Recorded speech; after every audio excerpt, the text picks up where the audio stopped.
On today's That Park Place Daily Countdown, Migration and Aquaman 2 box office predictions are shockingly low. The Marvel's numbers are so low that Disney gives up on international reporting. The Legend of Zelda live-action movie director declares what he wants the movie to feel like, and Disneyland forgets their own history again. All that and more on today's That Park Place. Howdy, howdy, howdy. I am Jonas J. Campbell, and we are about to get started on a news roundup that covers entertainment, streaming, theme parks, and video games. With me is that cowboy over there, Vash Guy. How you doing, partner? Oh, I'm doing pretty good, pretty good. I'm wondering, though, how I'm here, actually, because I'm supposed to be on vacation right now, and I have no idea what I'm doing. Jonas, did you teleport me to this location just to be as part of this video? Amazing. Absolutely incredible. Yeah, I hope you don't lose your place in line. Before we send you back, let's get to all the news that should be fun. Number 1. Greetings, fellow cinephiles. It's that time of year again when Hollywood makes its last push with holiday magic, at least at the box office anyway, but it seems like Aquaman might be surfing some pretty gnarly breaks this Christmas season. Let's take a look ahead at the competition and see if this film is a wipeout. Aloha friends, it's CC here for That Park Place with a prediction inspired by The Hollywood Reporter's Pamela McClintock. Early tracking predictions for Aquaman and the Lost Kingdom don't paint the rosiest of pictures, folks. It looks more and more like this DC superhero sequel might splash into theaters with a bit of a belly flop right from the start. It looks like it's aiming for an opening around 40 to 50 million over the 4-day holiday stretch. Now, if this was a one-off independent film, that sounds like a lot, but for a major studio sequel effort, it's not exactly riding the same monster wave as its predecessor, which, again, brought in about double that amount during its debut. It actually seems like Aquaman's choppy waters with delays, reshoots, and test screening issues kind of took a bit of a toll. And you know, early ticket sales are not exactly speeding ahead, which is making some industry folks more than a little bit nervous. But hey, it's not all superhero fodder on the silver screen this Christmas. We've got some other films that are on the horizon that are likely to underperform as well, such as Migration, which is the animated duck film from Universal and Illumination. It isn't exactly soaring high in tracking either, aiming for a rather modest $13 million opening. Not all that much hope for Warner Brothers here with The Color Purple musical adaptation, which is setting a sour note of about $7 to $9 million, which is opening on Christmas Day. And I'm not sure there'll be much holiday cheer in theaters with, well, these kinds of expectations. And every day between Christmas and New Year's a chance to shine for any of the movies in terms of earnings, but I just don't see an audience too excited for this, well, this Yuletide's presence. Will Aquaman rise above the forecasted waves, or are you eyeing a different holiday movie yourself to catch in theaters this year? Let us know in the comment section down below. Number 2. Hello, this is John Trent, the host of the Trent Report and the editor-in-chief at thatparkplace.com. Today I got a story about the Walt Disney Company and Marvel Studios throwing in the towel for their latest release, The Marvels. Let's get into this here. This is over at thatparkplace.com. Headline reads, Disney throws in the towel for The Marvels, says we will stop weekend reporting of international global grosses on this title. Variety reports that the company sent out a memo to certain press outlets announcing, quote, with The Marvels box office now winding down, we will stop weekend reporting of international global grosses on this title.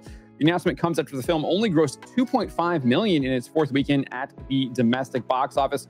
According to the numbers, the film only grossed $80.7 million domestically and $116.3 million internationally for a global gross of $197 million globally. Those numbers make the film the worst grossing Marvel Cinematic Universe entry in history. The previous worst performing film was 2008's The Incredible Hulk. It grossed $265.5 million without adjusting for inflation. Just for comparison's sake, The Incredible Hulk grossed $4.8 million in its fourth weekend. The film would be in theaters for 12 weeks. It was released in June and stayed in the box office until August. Looking at more recent MCU films that struggled, such as Black Widow, show just how terribly The Marvels has performed. Black Widow grossed $183.6 million domestically and another $196 million internationally for a global gross of $379.7 million. The film grossed $6.4 million in its fourth weekend. It stayed in the box office for 14 weeks from July to October. So Disney has thrown in the towel completely. They have abandoned The Marvels after just its fourth weekend at the box office. given its abysmal run with moviegoing audiences. Number 3. Hello everybody, Tommy Tables here with some Legend of Zelda news for you.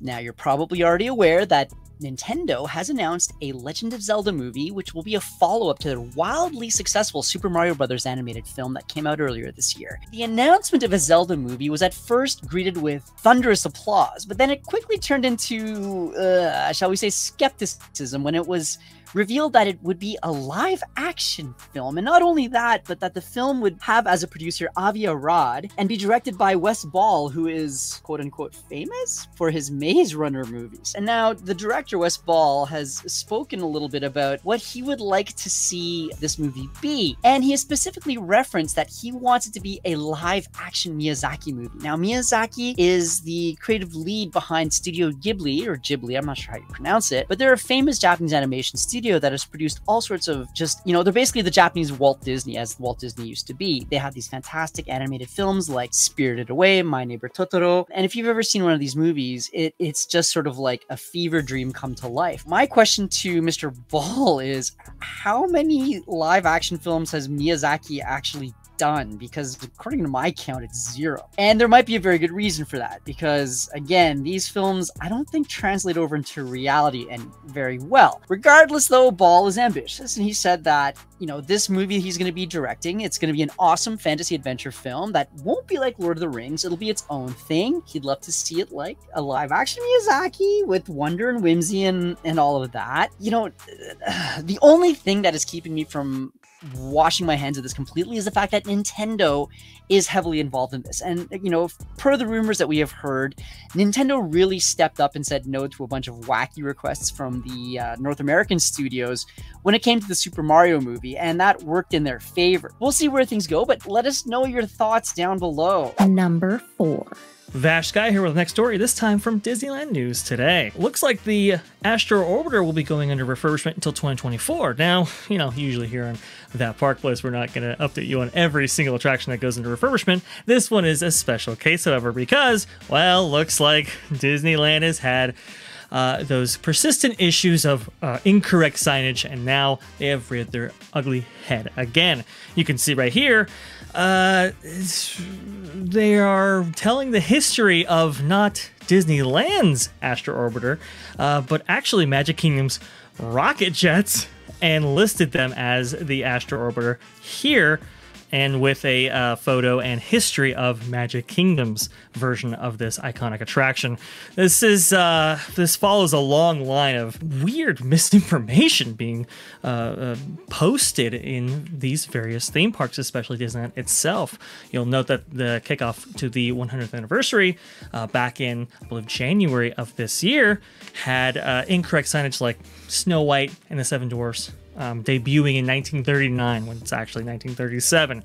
And this follows that long line right here. You can see open 1995. That is incorrect. The current version of the Astro Orbiter in Disneyland opened in 1998 with the launch of New Tomorrowland, and a bunch of facts about Magic Kingdom's Starjets attraction going back to 1971. As we know, Disneyland's version of the rocket jets opened, I believe, near, perhaps it wasn't on opening day 1955, but it was pretty close. So this is kind of a funny story right here. We'll keep you updated, and we'll see if they actually correct this signage. But please, in the comments, let us know what you think about this. Maybe they should be hiring some people behind the scenes to actually check this stuff before it's actually posted. We will see. Thank you so much for tuning in to That Park Place. We do love the comments that we get on these videos. It's amazing to watch so many people respond to all of the news stories that we're compiling here for you. We hope it's helpful. Of course, if there's anything you want us to cover, let us know in the comment section. Let us know in the comment section down below. It's almost like I talk too much for a living, and my brain and my tongue are starting to miscommunicate. Of course, you know what doesn't miscommunicate? When you click that like button, it sends a clear message to YouTube that maybe this content needs to be shared out to other people. But you know what's even better? If you personally share it out to people who might be interested in what we are throwing down. Of course, subscribe to That Park Place for all the news that should be fun. Thanks for watching That Park Place News. For more information, consider checking out www.thatparkplace.com. And don't forget to subscribe, share, like, and send this out on your favorite social media accounts.